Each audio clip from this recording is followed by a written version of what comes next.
Do you have any guidance or anything like that? He's like, hey, buddy, I'm not going to teach you commercial real estate. And just boom, hang up. Hang up. Wow.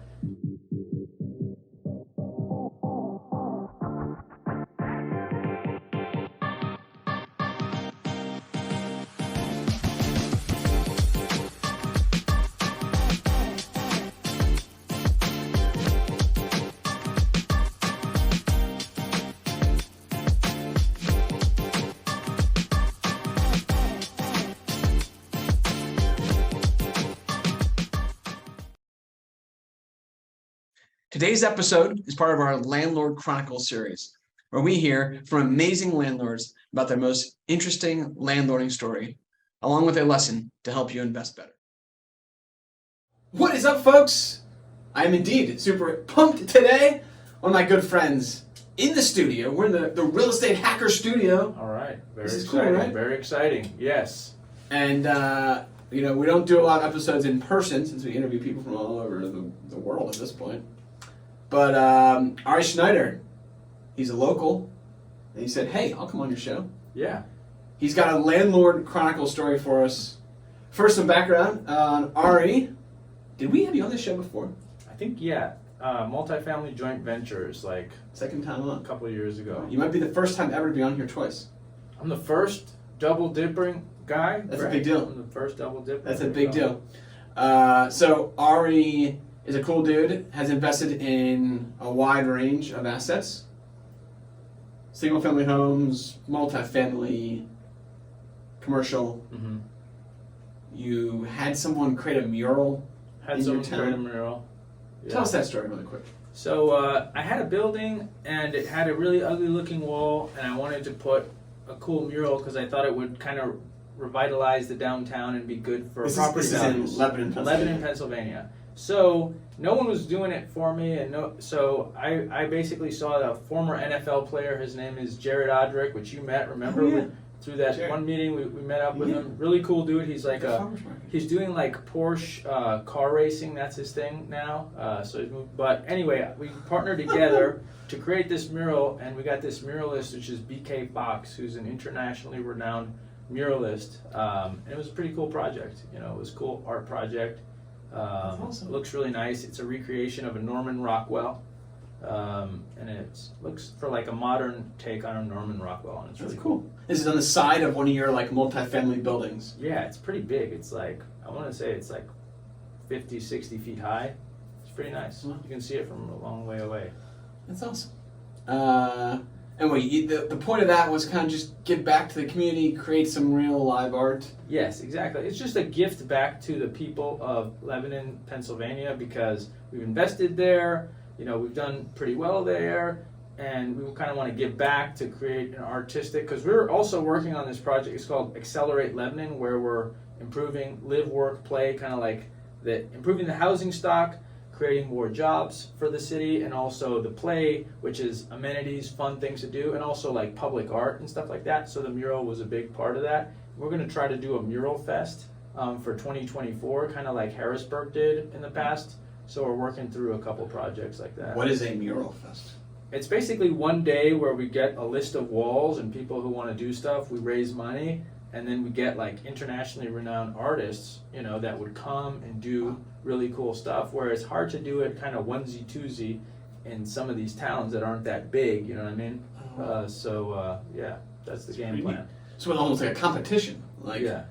Like the winning mural gets 20 grand or something. Yeah, exactly. We're gonna pay them all for their time, but yeah, we're gonna do to incentivize them to do their best. That sounds pretty cool. Count me in to something. I don't know. Do I have a wall in Lebanon? No, I don't know. I have a wall in Lancaster.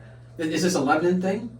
Yeah, but you can, I'm sure Lancaster's a big enough city to probably already have something like that. Harrisburg has Sprocket Mural Works. They're doing one in York. They're doing a York, Mural Works. So festival. I have a wall in Lancaster that would work for this. Can we make it a Lancaster thing? Or you want to be Lebanon then? No, I mean, we can. There's no reason why. It's just too far away to be part of the same fest. But I'm sure we could do like a Lancaster. Like a Lancaster Lebanon fest. Or you want to just Lancaster Lebanon fest. If all you got is one wall in Lancaster, I got one wall. I got some friends who watch these shows. All right. if anybody wants to compile some walls, let's do a major festival. We'll do a major art. I'm gonna Facebook post on this thing. You got me excited. This is good. This is why having a podcast is cool. Yeah. And you basically call yourself it's like a private equity company at this point. Yeah. So it's name is Capital Group. We've been around for over a decade. Started myself just investing single-family homes, and then I ran out of money, so we had to raise capital, and then we kind of focused more on multifamily joint ventures, not as much kind of the syndication model, more joint ventures with people who also have some talent and some value to add and want to partner together. It's less kind of like just the passive doctors and lawyers living in, out of state or whatever. It was more joint ventures. And we now are looking at like office, retail, things like that. And, this thing came along, like the best investment I ever made is this really ugly, dumpy looking, drive-through building with office on the top. You'd be like, how the heck can you make money on this thing? But it was the best investment I've ever made, all through multifamily, single family, whatever. And I just wanted to tell folks about it. That's awesome. Yeah, man. So I want to get to your story real quick. I want to just hit on one more thing, because you're the only person I know, I'm sure I'll be able to do this, the only person I know who's doing this model, which is the joint venture model. I think it's really creative. There's tons of people who go out and own property. There's tons of people who leverage, passive money through a syndication model. There's tons of people who do seller financing and weird things like that.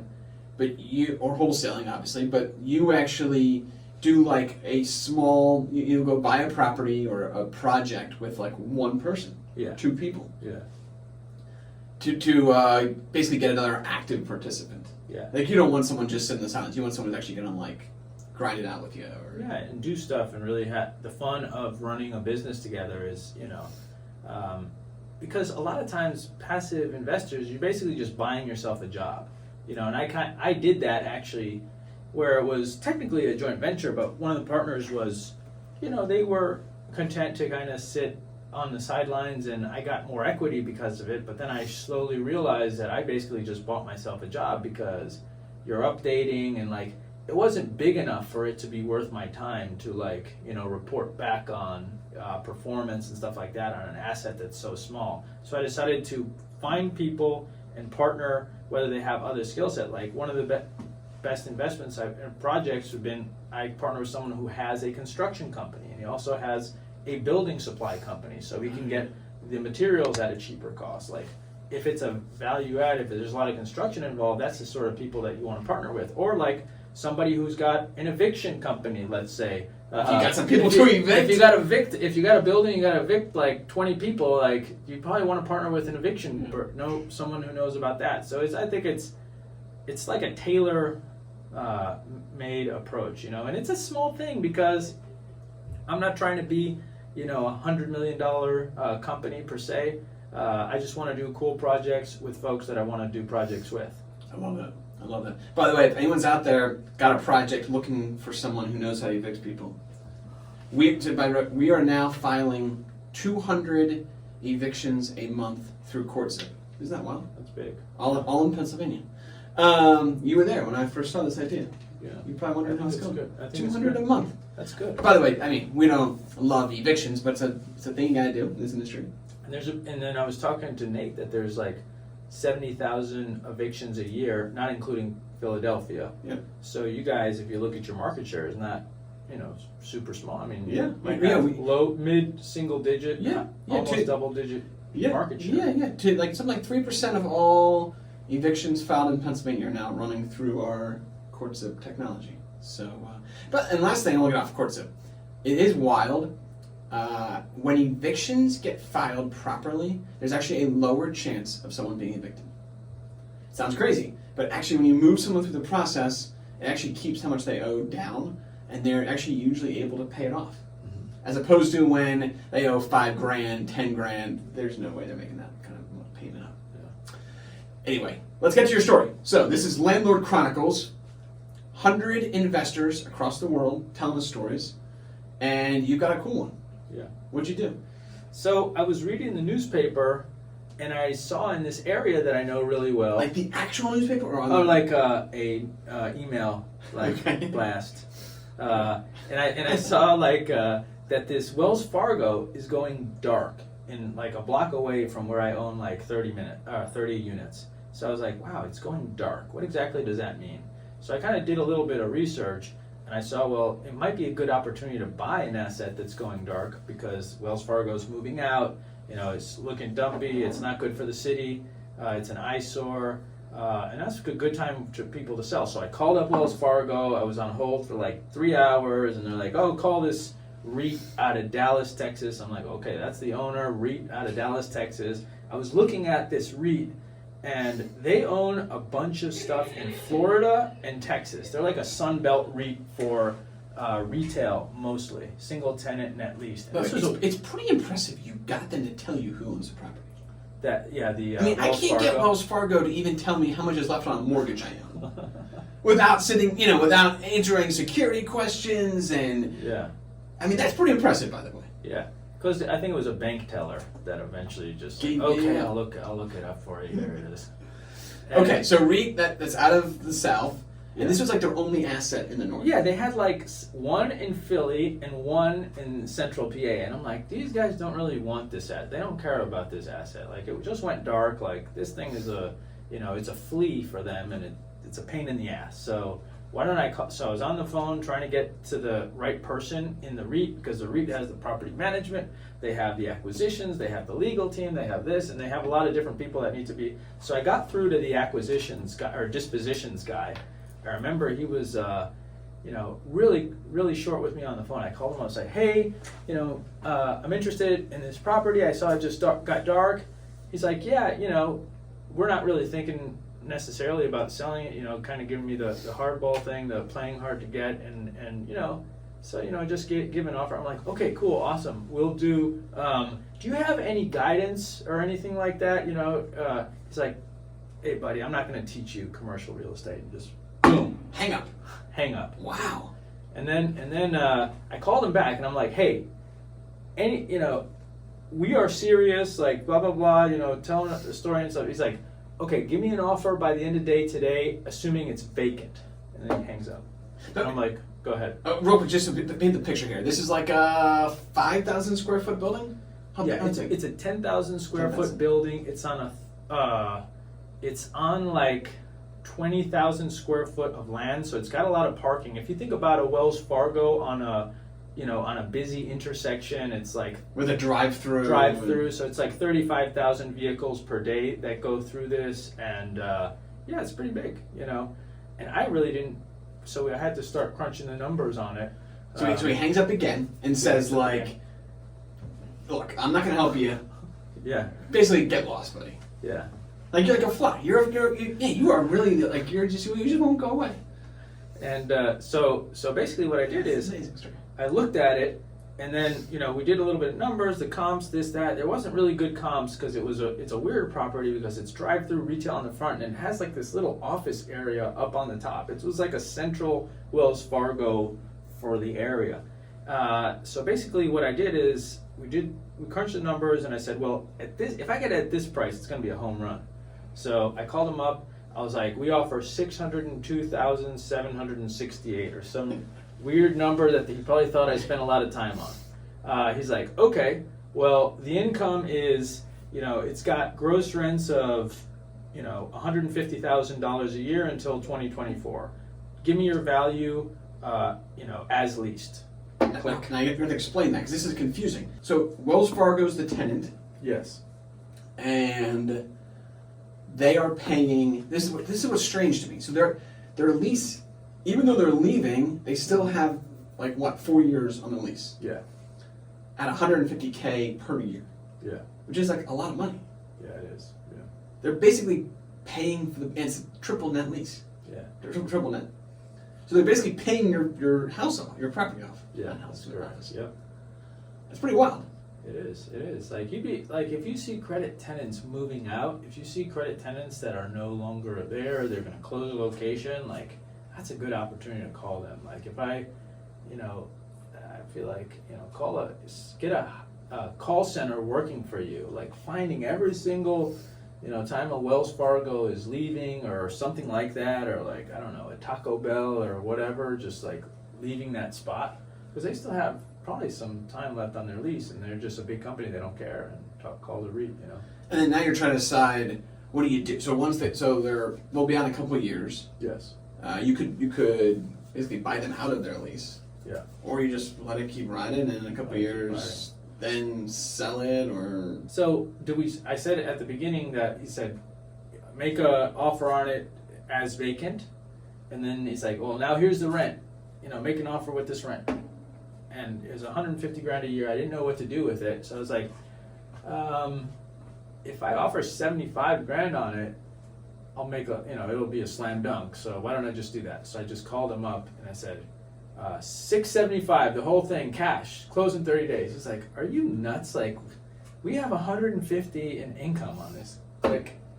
And I was like, I really messed that one up. That was a stupid idea. Why did I offer half of what the annual rent was on top of what I already said? And then next day he emails me and he's like, okay, let's do it. We'll just do it. I probably would have followed up with him in a few days, but like he's like, you could tell they didn't care about that. That's the beauty of it too. Like this REIT, this was very small for them. So we got the deal done. Few years into it, we're renting out a little parking lot space there. We rented out the top floor office to another tenant, like an office tenant. So it's pretty good. And the best news is that we recently got approached off market by an owner operator of this type of that really likes this type of asset to do their business. That they put in an offer that was significantly higher than what we paid for it. So that's incredible. It's the best deal that I've ever done, and it's a weird. I mean, you take a look at that building. It's like really ugly from the '80s. Drive through it looks like crap. And you haven't like improved it at all. I haven't really improved it too much. We did landscaping once. We did spend $3,000 on landscaping. That's incredible. So let's recap. You bought it first. You chased the guy down through a newspaper. Yeah. Got hung up on 3 times. Bought it for $670. Triple net lease. You got financing on it. Mm-hmm. It's cash flowing. Yeah. You got a few more tenants in addition to the guy who's already paying $150. Yeah. Wells Fargo, who's the tenant, isn't even ever there. No. They still come by once in a while. Yeah. But they're not there, No. which is incredible. Yeah. They pay for everything. At some point here in a couple of years, they're going to leave. And you've already got people who want to buy it for more than what you did. And so you'll either sell it outright or probably put a high-paying tenant and then sell it. Yeah. Either way, you're making like a lot of money in this deal. Yeah. It's wild, man. It's weird. You've done like a bunch of small deals, right? Like single-family homes. You've done some partnerships here and there, and then a couple like pretty life-changing deals. This one, 2 now, right? Two life-changing deals, I would say. Yeah. It's incredible. Well, I hope you find more. Come back again, and then capitalrealestate.com. We'll put it in the notes. So, absolutely. And so if people want to learn how to get set up for success in real estate the way I did it, or capitalrealestate.com/JV for joint venture model in our model, if you're interested. That's cool. We'll tag you on YouTube. We'll suck in all your users. All right, suck in all the juice. All right, man. Thanks for joining, buddy. Super pumped to be on. Thank you. Come on. See you soon. Super pumped.